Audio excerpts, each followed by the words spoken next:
can only imagine what this woman is going through. You can see the grief in her eyes of having to deal with all of this. She lost her boyfriend, and then they pin his death on her. Can you imagine? Just because you are not part of the familia.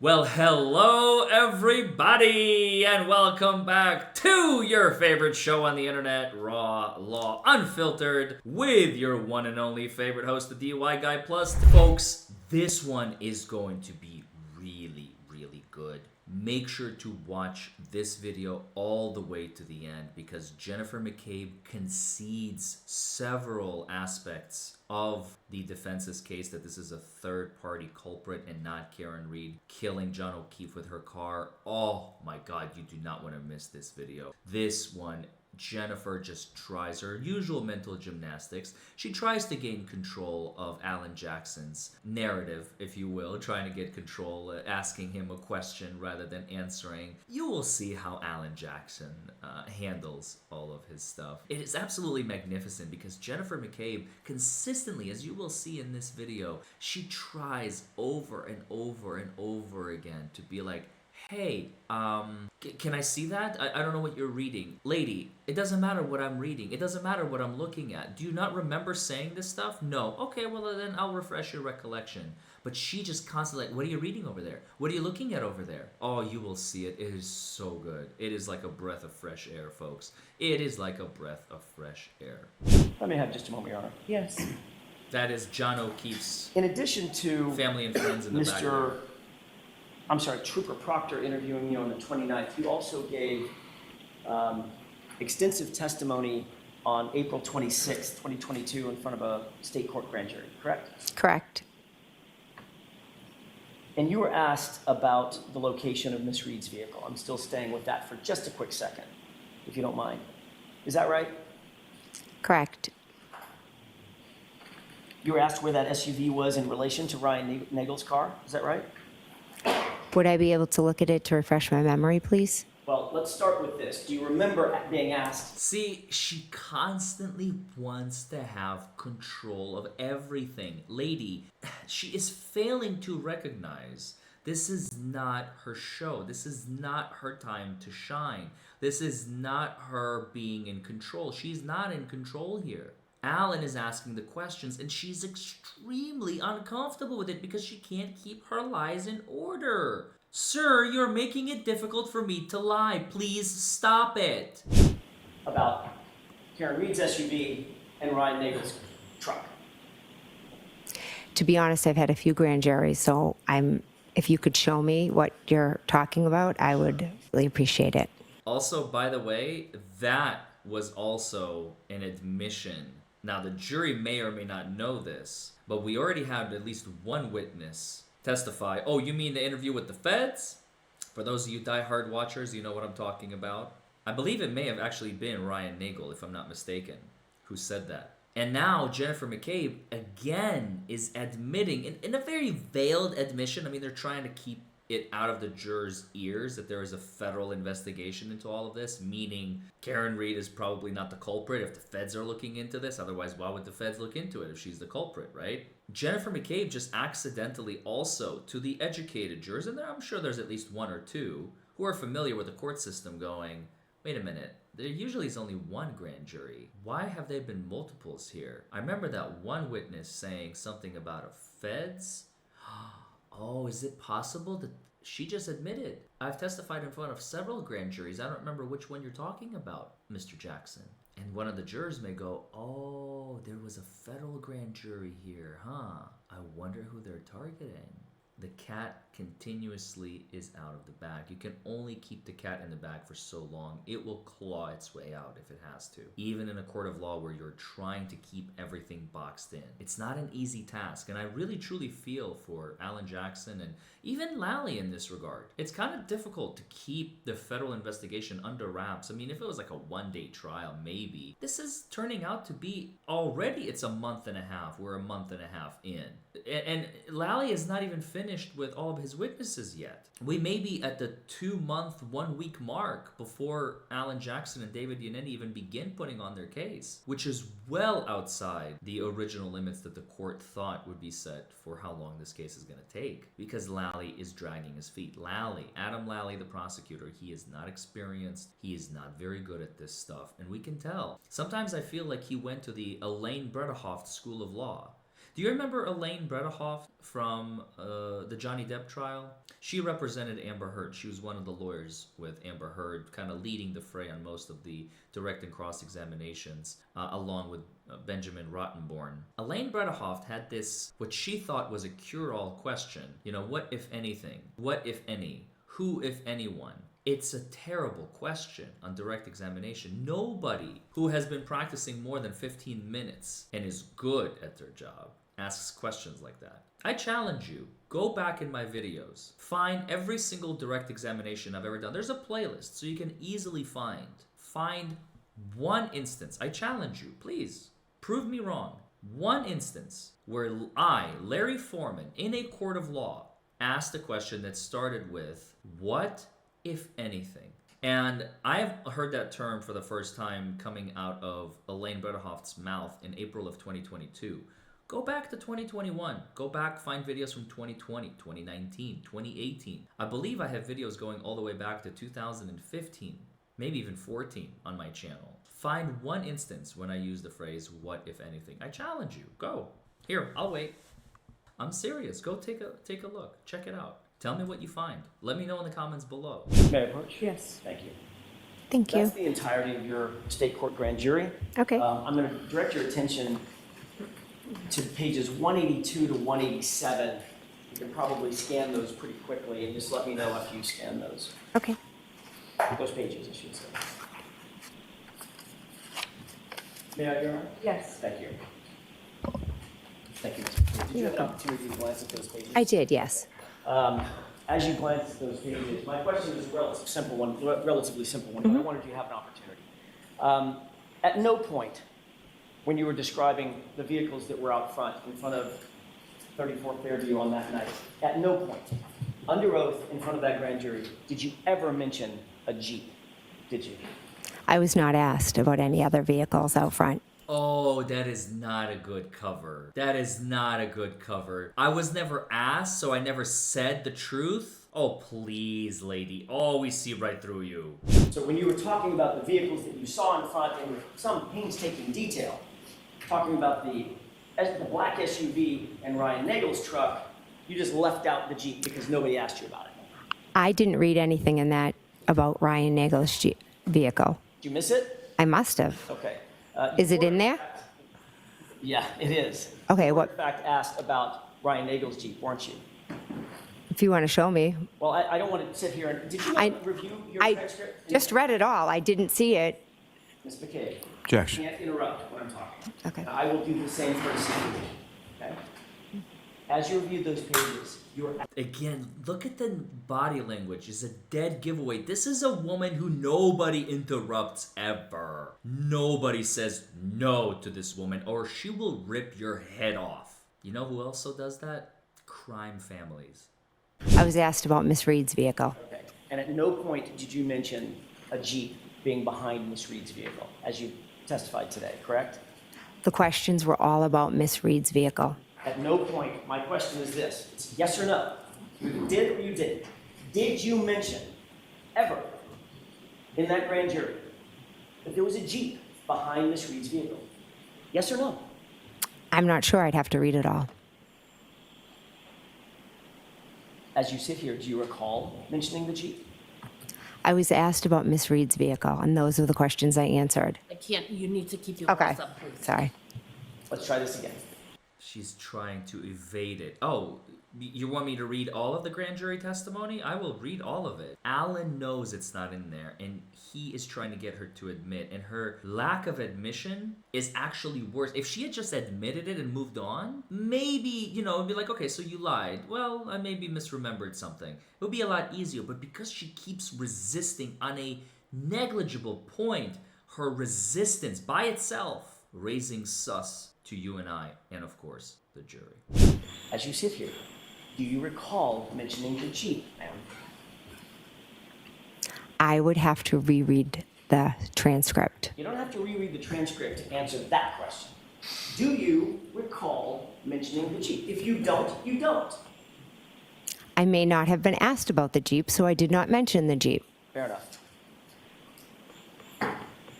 Did you and Mr. Higgins, between then and now, between the date of the incident and now, have you ever had a conversation with Mr. Higgins about where his Jeep was parked? No. Have you ever had a conversation with Mr. Higgins about anything having to do with this case? I do not believe so. Did anyone, leaving Mr. Higgins aside, did anyone tell you anything about Mr. Higgins' Jeep and what he testified to? No.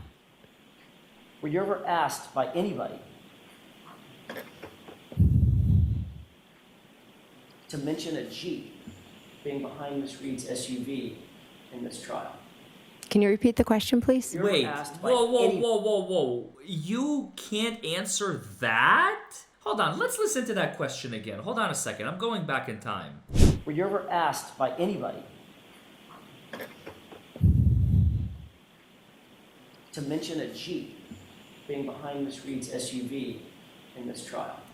Were you ever asked by anybody to mention that there was a Jeep behind Miss Reed's car in this trial? That is a very specific question. Has your testimony been doctored? Has your testimony been altered by conversations with other people? Basically, are you lying is the question. And she responds with, Can you repeat the question, please? You ever asked I don't have a canned response for that. Can you repeat the question, please?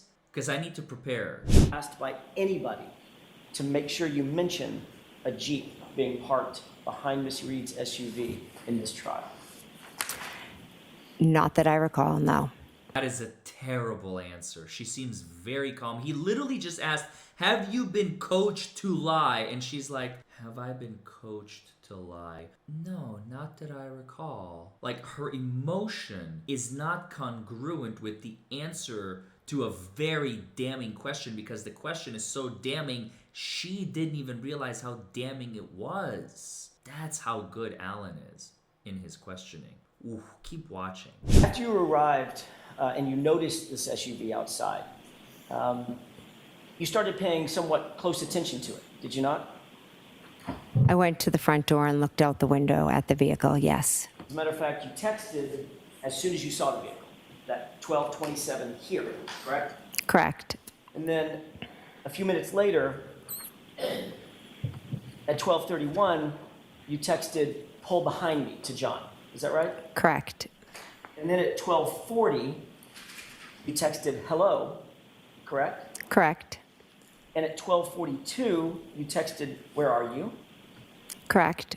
And at 12:45, you texted hello, correct? Correct. So that's 5 text messages, and each time you texted him, you were walking to the door and looking out at the vehicle as you're texting, correct?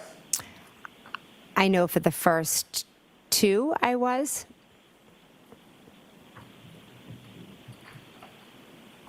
You testified at another hearing, another proceeding, on June 8th, 2023, correct?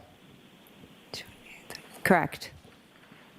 In that other proceeding, did you testify that you got up and sat down and got up and sat down every time you were texting? Possibly. Okay. So if you got How up, do you not remember that? I don't understand. I'm telling you, the lies are, she just can't keep up. She can't keep track of them. She's trying very hard. Her mental energy is drained to keep everything in order. Simple things like, I got up and then I looked and then I texted and then I sat back down and I got up and then I texted and I sat back down. Like, how do you not remember that? I don't get it. It makes no sense to me whatsoever. you walked over to the door and you see the SUV and you text, and then you walk away from the door and sit down for a second, that would be one text and one view of the SUV, correct? Yes. So if you did that at 12:27, 12:31, 12:40, 12:42, and 12:45, you'd agree that's 5 times that you were up and down looking at the SUV, correct? I'm not sure if I did it 5 times. How many times do you think you did do it? I know I definitely did it the first when I said here. I know I definitely did it when I said pull behind me, because that's when the vehicle had moved up a little bit. And then did you see the vehicle move up again? A second time? Yes, that's when I told him to pull behind me. Okay, so that's the first time. So just so we're clear, when you first saw the SUV, it was stationary, correct? When I first saw the vehicle, it was straight ahead, out the front door, stationary. And you texted here. Correct. Then you walked back over to the window, or, I'm sorry, to the door, to the storm door, and you said, pull behind me, correct, at 12:31. Correct. All right, at that point, you saw that it had moved up a little bit, is that right? Yes. Okay, so if you saw it move up a second time, which you just said you did, then that would be a third time that you had to have seen it and texted, correct? Why would that be third time? Because it only moved once so far. You saw it move twice. So the first time I saw it, it was here, and I said here, and then the next time I texted, I said pull behind me. So that was 1 time, 2 times. Keep going. You said you saw it pull up again, a second time. You said you saw it move twice. From one place to the flagpole to further up. Right, so that's 3 times that you're up to the door. Okay. Not Yes. okay. Yes or no? I'm telling you, my memory is twice to the door. Mr. McCabe, it's not a trick question. You just testified that you saw the car move twice. By definition, that has to be you looked at it 3 times. Stationary, move once, move twice. Maybe I used the wrong wording. Maybe. Oh!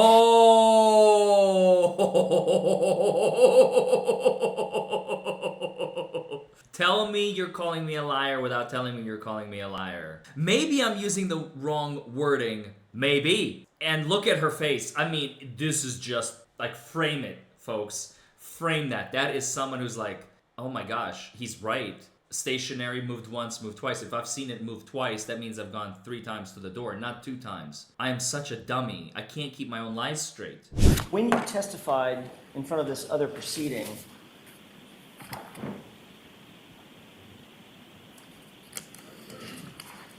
didn't you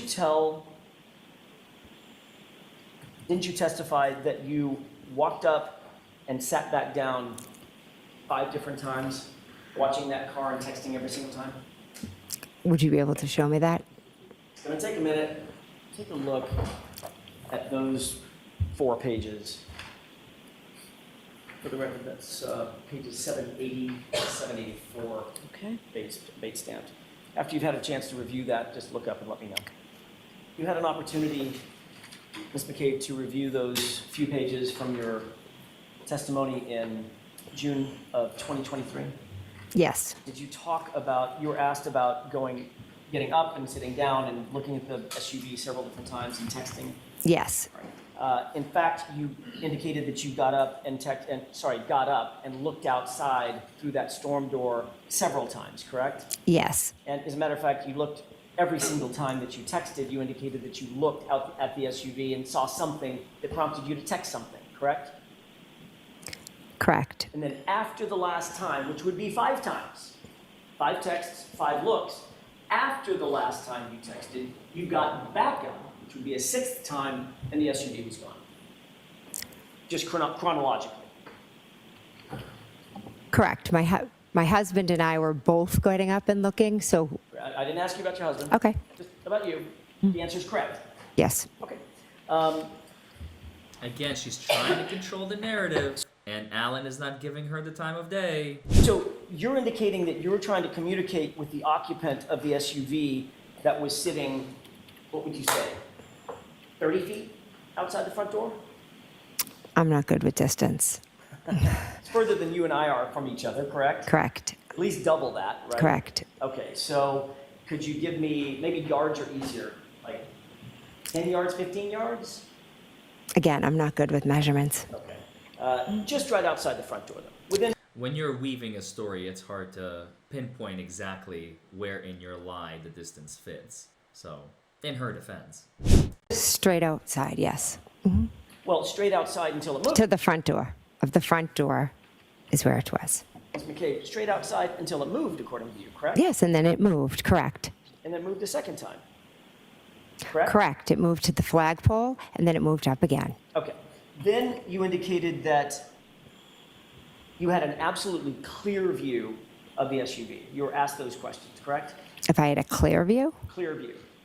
I could see the car out front. It's a yes or no, Jennifer. For the love of Benji, can you at least one time just say yes or no? She's incapable, folks. Yes. You were asked, you were looking out the front door of the house. It's a struggle. It takes a struggle with her. Your answer was, uh-huh. You were asked, and there's a window in that door, right? Answer, it was opened. Yeah. Question, so you had a clear view outside. Answer, a clear view outside. Yes. Remember that? Yes. Okay. And is that your memory? You had a clear view? I had a clear view of Karen's vehicle outside, correct. And then you reiterated that with the following exchange. Question, was the amount of snow coming Objection, down Your Honor. sufficient? So let's hear the question. Was the amount of snow coming down sufficient to obstruct your view of the vehicle, or did you have a clear view of it? Answer, I had a good view of it. Objection. The objection is as to the form of the question and the reading. No, that's okay. I'm going along Yeah, with the it's question. prior testimony. Lally, sit Was that your- your testimony? sit your butt down. Yes. So not only did you have a clear view, you indicated in your words you had a good view of it, right? Correct. Then you noticed that the SUV was gone after the 12:45 text, right? Correct. So you're looking at that SUV over the course of between the beginning text and the end text. It's about 19 minutes, right? 12:27 or so to 12:45, 18, 19 minutes, something like that, correct? Correct. You maybe add a minute because you got back up and didn't text, and the SUV was gone, right? Correct. So you would agree, we just do some basic math, you're looking at that SUV on average about every 3.5 minutes. I guess I'm. You if you were want to pull there, out the Jennifer. times, and you can look at them. Well, Jennifer, you were there. Why is it not part of your memory that, yeah, about 3.5 minutes, give or take, maybe a minute here and there? The answer is yes. Why are you so afraid of the answer? Oh, I forgot you're the puppet master. Oh, gosh. Oh, silly me. we talked about the times and you agreed that you were texting between 12:27 and 12:45, Correct. right? So if you were just to divide that by 5 times, getting up and looking, I don't know, I'm doing the math in my head, maybe it's every 3 minutes or so. Correct. Okay, finally, we get a good answer. Was that so hard, Jennifer? At no time did you hear any noise or sound outside that was unusual? Caught your No. attention? You didn't hear any squealing of tires or squealing of brakes? No. You didn't hear any screaming or yelling? No. You didn't hear any... Person gets hit by a car. You're not going to hear impact? Hello? There's a party going on inside the house and none of them notice? A car crash? Car versus pedestrian? What? loud voices or foul language or door slam? No. You didn't hear any verbal argument or the revving of an engine, anything like that? No. As a matter of fact, you didn't hear any collision or crash, did you? No. Thank you all so much for joining me. I hope you learned something. I hope you enjoyed this series. I'm going to continue this series going. It's going to be quite a lengthy one. I mean, we may have more than 10 episodes of me dissecting the cross-examination of Jennifer McCabe by Alan Jackson. He's bringing the hammer down, folks. He is bringing the hammer down, and he's not pulling any punches. And by God, this is only the beginning. Can you imagine there's so much more of this to go? Aren't you guys excited? Aren't you guys happy? Don't forget to tune in tomorrow at 6 p.m. Eastern, and I will see you all in the next video. Bye, everybody.